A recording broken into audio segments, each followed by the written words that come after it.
When did you know that Jaden would not be available today? It was probably, it was later in the week, obviously. We tried to get him through.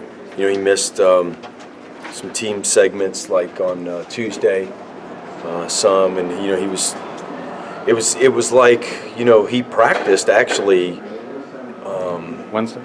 Practiced the first week we were off, right? So it was like and then I just kind of started getting tighter and tighter on him as practice went on. So that was a little concerning, and so we just didn't. And we told him this: said, look, man, we'll give it a couple days, but we're going to give Joey all the reps as much as we can, because that's the only fair thing to the team. And for him, you don't want to like take the reps out there, hobble around, and then tell Joey, hey man, you're starting today. So yeah, that would have been tough. So we just let. I had a great conversation with the kid, and I said, look, man, you got to be honest with me. I want you to be you. You're you because you can do certain things, and there's no reason for you to go out there and try to be something you're not, because all that's going to do is you're going to have a possibility of risking injury. It is his leg off the UCLA. What happened to UCLA? Yes, yes. Mm-hmm. Okay. Yep.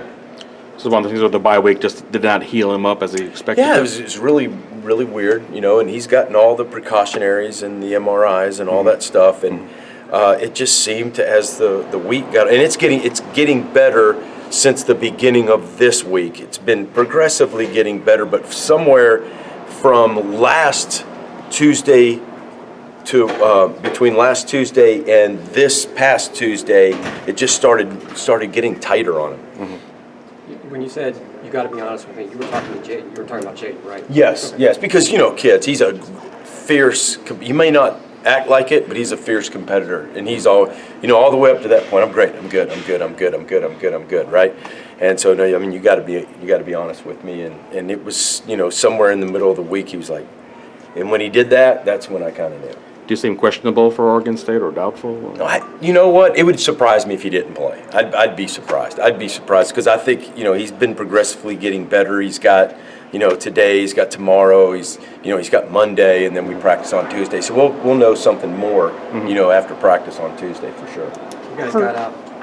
Go ahead, Joe. Well, I was going to say for Yellen to be in this position, then suddenly you're down 28-7.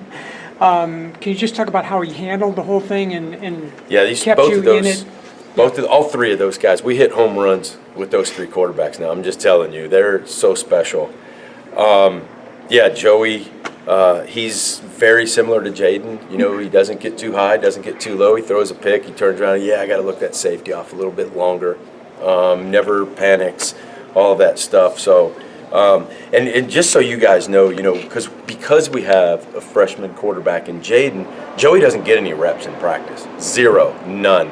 For him to come in and do what he did, that may be one of the best true freshman, performances, first game, considering all things, considering what he's got going on. I mean, we've already talked about our situation on the offensive line, and he almost got knocked out of the game on the third play of the game. He bruised his shoulder really bad, couldn't hardly throw the football, and then just toughed it out the rest of the game, and unbelievable performance. I can't say enough about it. It's pretty amazing. So he was pretty seriously banged up. Yeah, he was. He got smoked on the third play of the game. Got hit, shoulder driven into the ground. Matter of fact, we were telling Ethan to warm up, thought we had lost him. So he toughed it out, played the rest of the game, and did what he did. Man, it's unbelievable.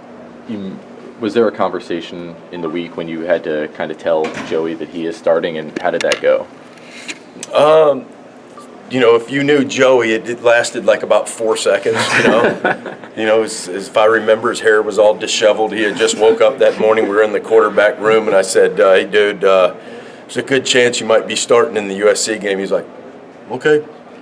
So that was it, and that was the end of it. Honestly, that was it. That's Joey, though.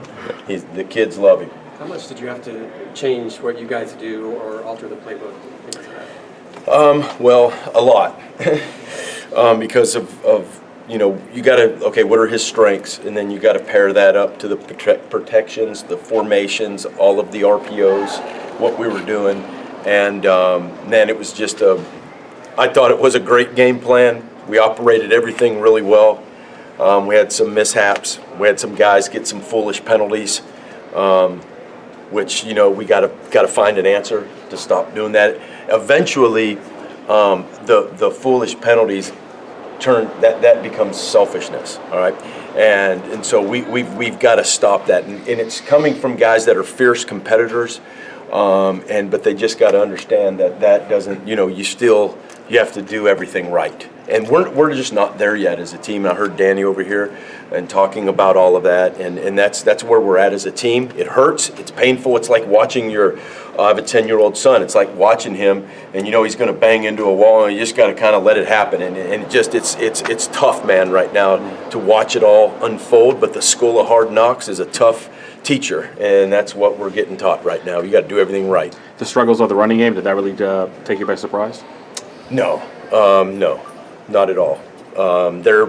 I thought, and people may disagree with me. I thought Utah had strength and they had that number 6, but I thought these guys were better up. Front seven's better than Utah, and so I knew it was going to be tough sled. What did you think about the final drive? You didn't have any timeouts to work with. You had the drop by tight end. Did you think about spiking the ball at any point in time? No, because we have fast calls and we got one-word calls, and so by the time we go and we spike it and all that, and we operated it, and we do it all the time, and so I felt good about it. I knew exactly what they were going to be in. I felt good about the calls. I knew we were going to have open, and just, we just didn't execute. Was using those timeouts on defense, was that designed to give you more time coming down the field, or what was to use up those last 2 timeouts for I'm not on the headphones doing that. I'm scripting plays and talking to my coaches about, okay, coming up, here we go, 2-minute drive, this is what we're going to do, this is what we're going to do. So I wasn't privy to those conversations, and don't need to be, I just let me know what I got, and let's rock and roll. I don't care if we have any time. I mean, timeouts to me or whatever, I think they're overrated a little bit. But that's just me, I think you ought to be able to operate and go down the field and rock and roll, which we do all the time. You do a lot of fades, a lot of the just like the did you like just the opportunity for the matchups, or was that just because of protecting? Yeah, we felt like we were better than them on the perimeter. Going into the game, we felt like they were better than us in the front 7, but we were better than them with our 3 wide receivers, with the experience that they have and how many games they've played. And not saying that we were more talented.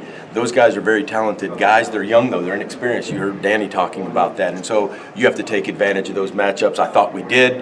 And I'll look back at the film and see. I wish we could have hit a couple more and held on to a couple more of them. What about the interception on the first one? He just needs to hold the safety with his eyes just a little bit more, and that's just a product of playing in your first ball game, But that was a heck of a play by that kid, man. Wow. You mentioned that because Daniel's a freshman, you haven't seen a whole lot from Joey at practice. What was his progression like the last week at practice? It got a lot better as he went on. So when he gets reps and he's sure of himself and convicted about his throws, I saw that when I recruited him, and when I went to go watch him, practice, that's what he did. And he would operate his offense with authority, and he would just take it down the field and was convicted about his throws. And that's the thing, is the quarterback's got to get in the game, and he's got to get that experience to start feeling, because all those things that happen, you run one play and the defense gives you 4 different defenses. That's really 4 different plays to a quarterback in his mind and his eyes and all of that stuff, and it's extremely hard. So, but the more reps that he got during the week, man, he did a great job. The kids really rallied behind him too. How much of a disadvantage? Usually at this time of year, a backup quarterback gets it in mop-up duty or whatever, but you guys were in a situation where you needed Jaden to get those reps early in the season. Just how much of a disadvantage was it that Joey was going out there and just starting from scratch? A tremendous disadvantage. I would be up here using the word miracle, but we didn't come through. But to do what he did, my 30 years of I've never had that happen to me before in 30 years of coaching. To see a kid come in, had taken a rep because the guy in front of him is a true freshman, so you don't have the time or the reps, to allow him to get reps in practice. So he gets nothing, right? So to come in and just have a couple days of practice and do what he did, unbelievable, guys. It's amazing. When he hurt his shoulder, did you said you had talking about Ethan warming up, but did he just tell you, no, I'm good? How did that conversation go? We just said, Ethan, go get warmed up, and, you could tell his first throw, sorry about that, when his first throw, he just kind of winced in pain a little bit, and then it started warming up, and then, just like Jaden played through his knee, think about that. That was 2 weeks ago that happened. He couldn't play in this game, but he played, 2.5 quarters or after that? So, that's just the competitor warrior spirit of a kid going out there and just wanting to finish the game. You can't say enough about those two kids, man, as competitors and warriors. Coach, thank you very much. Thanks, Yeah, Coach. thank you, guys.